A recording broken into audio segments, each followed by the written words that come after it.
All of you. आजचे गणित पहा. घड्याळात 8:15 झाली असता तास काटा व मिनिट काटा यांच्यामधील कोणाचे माप किती असेल? तर अशा प्रकारचे गणित कसे सोडवायचे पहा. तर जो तास आहे त्याला गुणायचे 30ने. तास किती आहेत? 8. याला कितीने गुणायचे? 30ने. 8 त्रिक 24, वर ठेवला 0, 240 आले.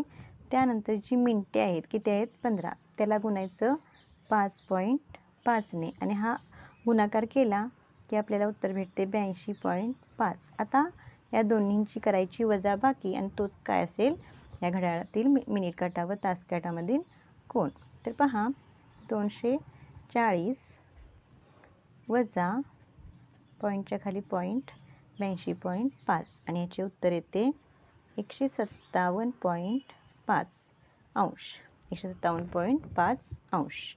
तर हे अशा प्रकारे गणित सोडवले जाते.